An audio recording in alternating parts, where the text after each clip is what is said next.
Assalamualaikum warahmatullahi wabarakatuh.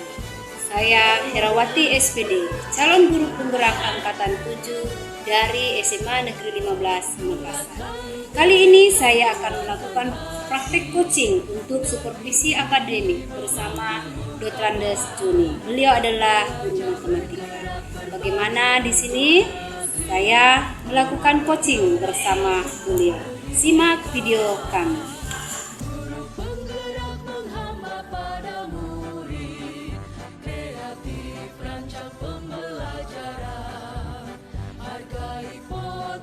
Tingkatkan prestasi, lahirkan profil pelajar Pancasila.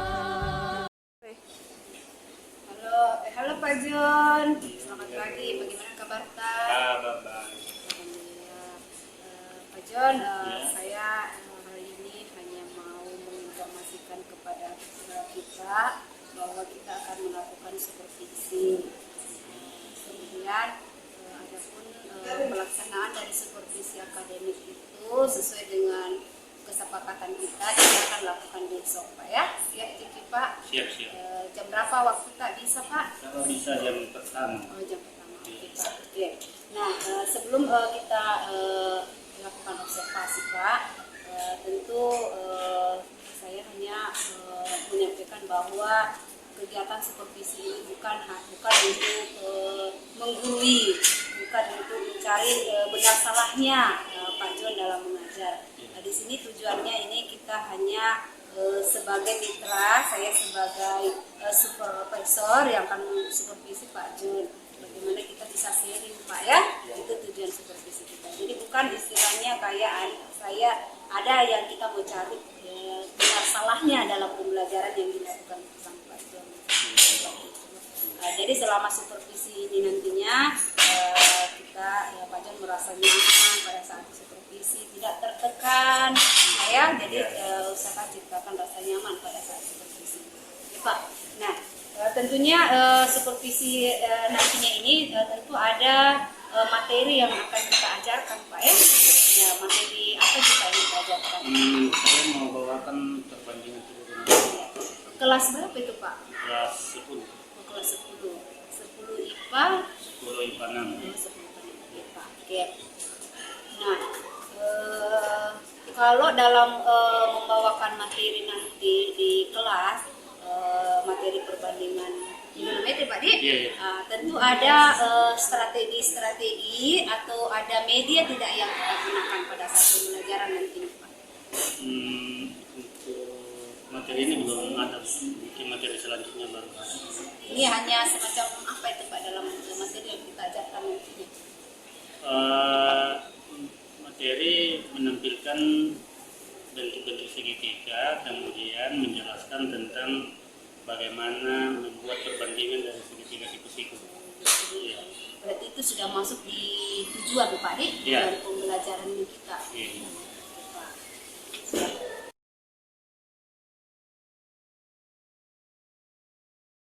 Ya, hari ini kita akan belajar matematika tentang perbandingan trigonometri, tapi sebelumnya mari kita berdoa dulu. Silakan Bapak kelas pimpin. Sebelum kita mulai pelajaran, marilah kita berdoa bersama-sama menurut agama dan keyakinan masing-masing. Doa dimulai.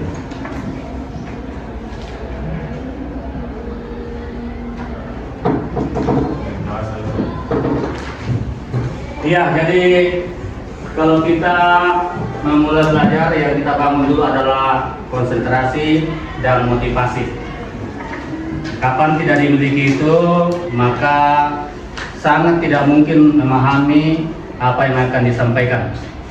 Karena itu saya mau tes dulu siapa di sini yang konsentrasi, siapa yang tidak konsentrasi. Jadi ada permainan dulu ya. Gini, tepuk tangan 1, tepuk tangan 2, tepuk tangan 3, tepuk 2. Salah. Jadi kalau tidak ada kata tangannya, jangan dibunyikan. Oke? Kita mulai. Tepuk tangan 2, tepuk tangan 3, tepuk 2, tepuk tangan 1, tepuk tangan 3, tepuk tangan pramuka.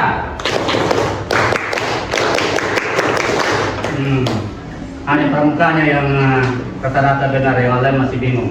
Yang kedua, di wajah kita ini ada bagian tubuh, ada telinga, ada kepala, ada hidung. Kalau ini apa? Daki. Ini dahi. Kalau ini, oke. Sekarang saya mau tes apakah konsen atau tidak. Ya, yang saya sebutkan kalian langsung pegang. Coba dipegang dagu. Nah, jangan ikut saya karena ini ujinya di sini. Coba dipegang telinga. Coba dipegang dahi. Ya. Jadi itu cara menguji apakah orang itu konsen atau tidak. Ya, namanya matematika itu butuh konsentrasi yang penuh baru bisa dipahami. Kalau tidak ya pelajaran yang sesungguhnya gampang, tapi kalau tidak konsentrasi menjadi amat susah. Ya, oke. Nah, hari ini kita akan belajar tentang perbandingan trigonometri. Kalau kita bicara perbandingan trigonometri, yang ada di ingatan kalian apa? Segitiga apa? Segitiga. Apa ciri-ciri daripada segitiga siku-siku? Ya, salah satu sudutnya 90. Berarti kedua sudut yang lain bagaimana? Termasuk sudut apa? Tumpul, lancip? Lancip. Kalau besar sudutnya lancip, antara berapa sampai berapa? Kurang dari 90 derajat. Bagaimana mengetahui panjang sisi-sisi segitiga siku-siku dengan apa atau dengan menggunakan rumus apa untuk mencari panjang sisinya? Kita Pythagoras.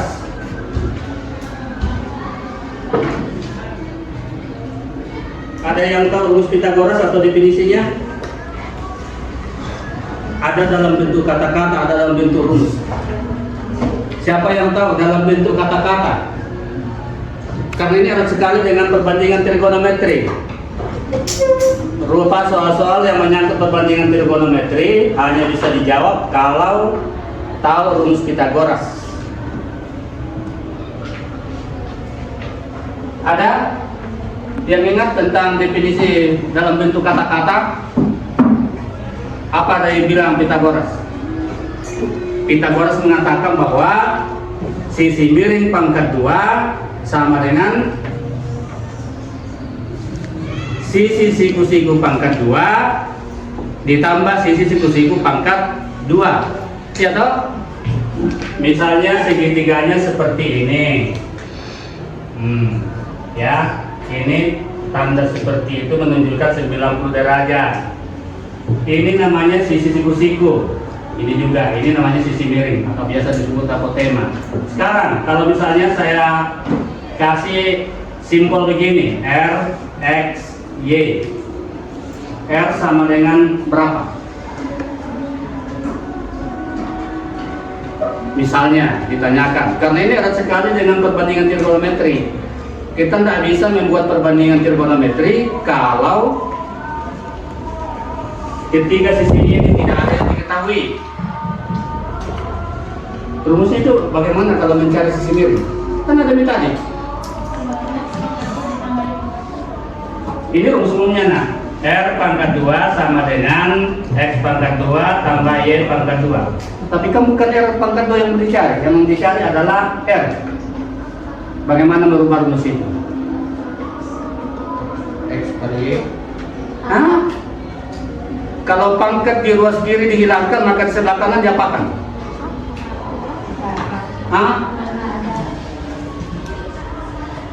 Ada syaratnya. Ruas kiri kalau pangkatnya dihilangkan, maka syaratnya ruas kanan dibawa dalam bentuk akar. Jadi X sama dengan akar dari X pangkat 2 tambah Y pangkat 2. Itulah cara mencari sisi miring. Bagaimana kalau sisi siku-sikunya yang dicari? Misalnya Y. Di mana itu rumusnya?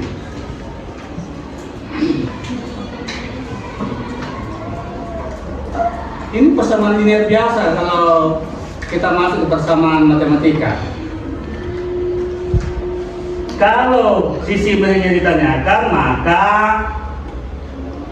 di dalamnya apa? Hah? X pangkat 2 dikurang kenapa? Sorry. R pangkat 2 dikurang X pangkat 2. Ya. Jadi kesimpulannya apa? Kesimpulannya kalau sisi miring dicari, di dalamnya sisi siku-siku. Kalau sisi siku-siku ditanyakan, maka sisi miringnya di dalam dikurangi dengan sisi siku-siku yang lain, ya. Nah itu. Nah, ini baru sebatas Pitagoras. Sekarang kita masuk di perbandingan trigonometri, ya.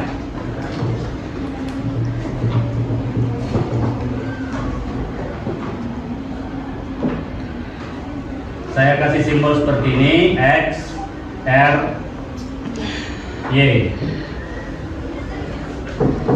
Nah, sekarang kalau kita bicara trigonometri, maka yang ada di pikiran kalian apa? Istilah-istilah apa? Sin, cos, tan. Kebalikannya?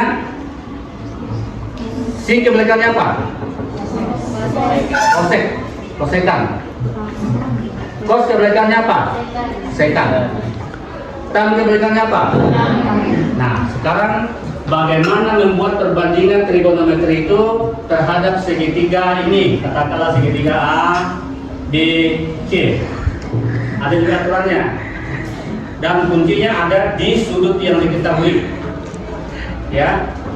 Kapan tidak ada sudut diketahui, kita tidak bisa membuat perbandingan trigonometri. Misalnya sin alfa ini nanti berubah menjadi sebuah sudut dalam bentuk derajat. Misalnya nanti sin 45. Harus hafal sudut-sudut istimewa ya. Oke. Nah sekarang sin alfa. Caranya adalah perhatikan sisi di depannya. Kita kata kunci ya. Sisi di depan sudut yang diketahui itu kalau dalam bentuk definisi kata-kata. Sisi di depan sudut diketahui per sisi miring adalah rumus dari sin. Sisi di depannya apa? Sisi miringnya apa? Oke. Nah sekarang bagaimana kalau cos alfa? Apa per apa perbandingannya? Ini yang dimaksud perbandingannya ya. Y berbanding L. Kalau cos alfa berapa? Sisi samping per sisi miring. Sampingnya apa? X per L. Kalau tan alfa? Sisi depan per sisi samping. Sampingnya Y per. Kesimpulannya apa? Kalau kita bicara tentang sisi miring, kalau kita bicara tentang sin dan cos, maka pembaginya selalu sisi miring. Itu kata kuncinya ya. Yang menghafal tutup mata sin alfa sama ini per ini. Konsepnya susah dilupakan kalau seperti itu. Tapi selalu pakai kata kunci. Ya, kalau kita bicara sin dan cos, maka pembaginya selalu sisi miring. Kalau kita bicara tan, jangan sekali-kali pikirkan sisi miringnya. Ya, itu tidak masuk ke situ. Karena biasa kalau bingung ini sembarang dibikin, akhirnya salah. Ya. Nah, inilah perbandingan trigonometri. Nah, sekarang bagaimana saya mau lihat ini, apakah bisa dipahami ini yang saya jelaskan atau tidak? Saya coba gambarnya ya. Kita langsung isinya. Saya kasih pindah-pindah ya. Saya hanya mau lihat apakah mengerti atau tidak. Nah, mari kita di sini supaya yang memperhatikan pasti bisa.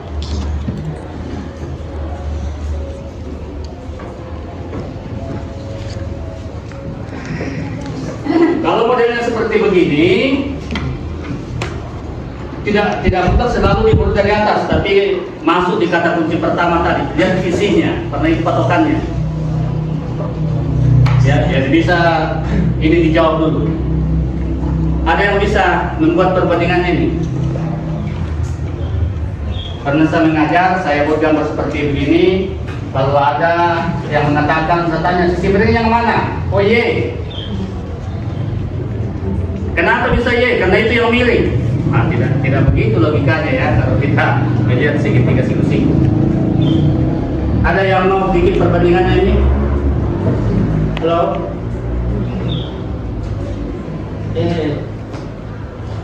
Siapa bisa bikin perbandingan?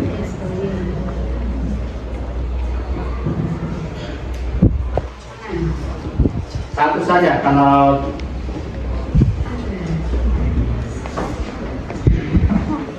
kalau bisa ya, coba satu saja. Tapi kalau nggak bisa semuanya ya, jadi bagus lagi. Yang mana? Dimulai dari mana? Bos, oke.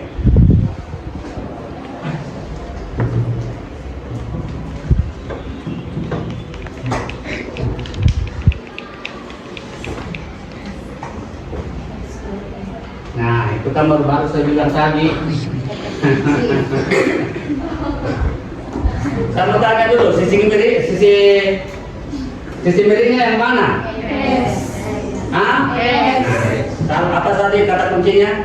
X selalu bagi.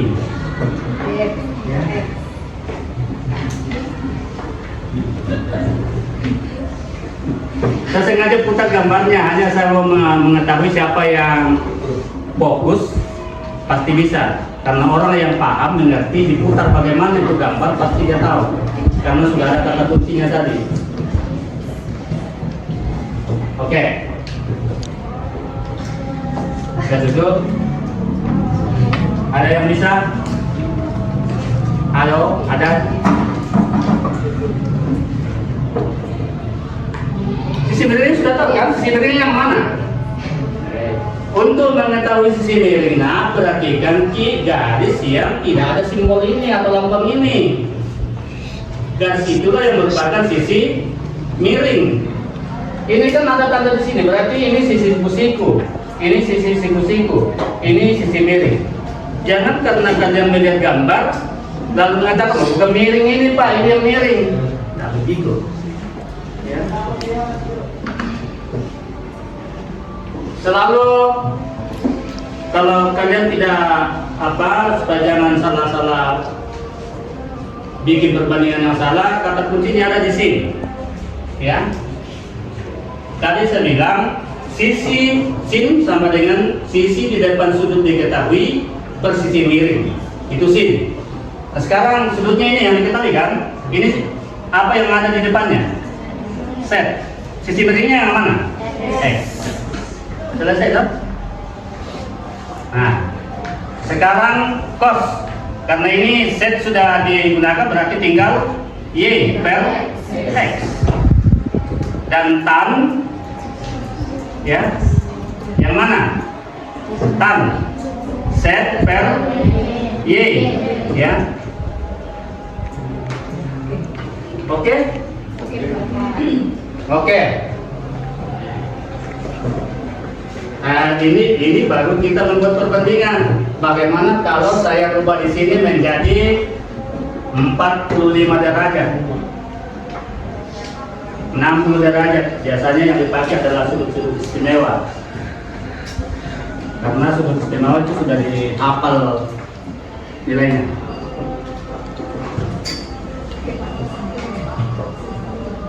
Oke, jadi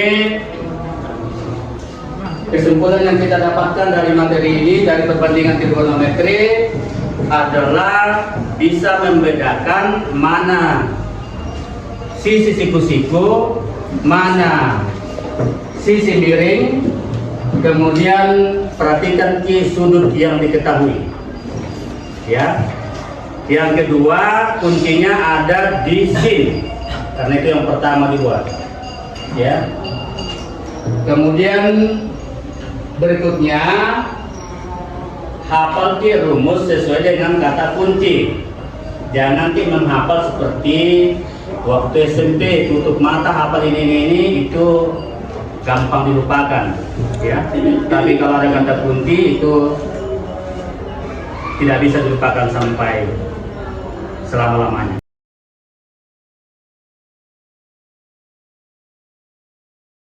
Mulai Miki.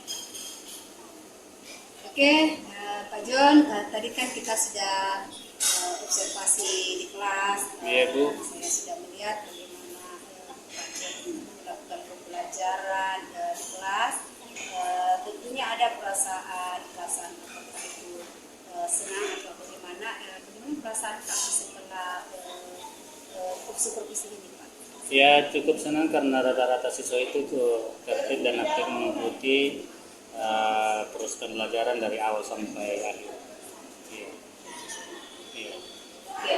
Nah, kira-kira Pak, bagaimana kegiatan belajar yang Bapak lakukan?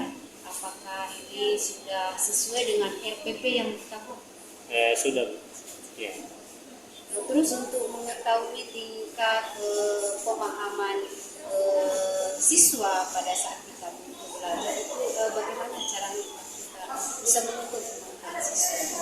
Setelah menjelaskan materi yang disajikan, biasanya saya itu mengajukan suatu pertanyaan, dan jika pertanyaan itu bisa dijawab dengan benar, maka kesimpulannya bahwa siswa itu bisa memahami materi yang disampaikan. Iya. Jadi dari apa namanya kehadiran siswa Pak, Iya.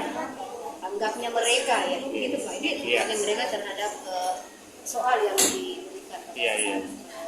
Nah, kemudian Pak, tentunya kan ada rencana yang kita ingin lakukan tentang pembelajaran yang dilakukan tadi di kelas. Kira-kira ada rencana apa Pak yang kira-kira yang mengarah ke pengembangan diri kita sebagai guru di sini?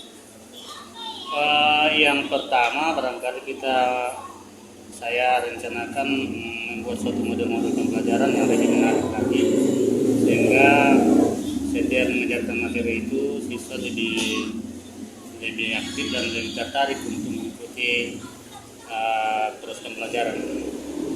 Ada nanti langkah selanjutnya nanti kita mau bikin media Pak ya? Ya, media, rencana media. Ya. Apakah media yang kita buat ini sudah ada bayangan? Apakah dengan media ini kita bisa mengharapkan apakah siswa sepenuhnya bisa menguasai materi yang diberikan? Kalau menurut saya dengan media itu kemungkinan besar anak-anak lebih mudah untuk memahami. Misalnya saya rencanakan nanti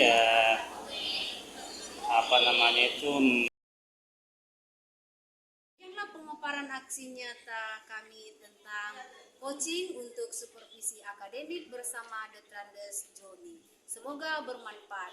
Guru bergerak Indonesia maju.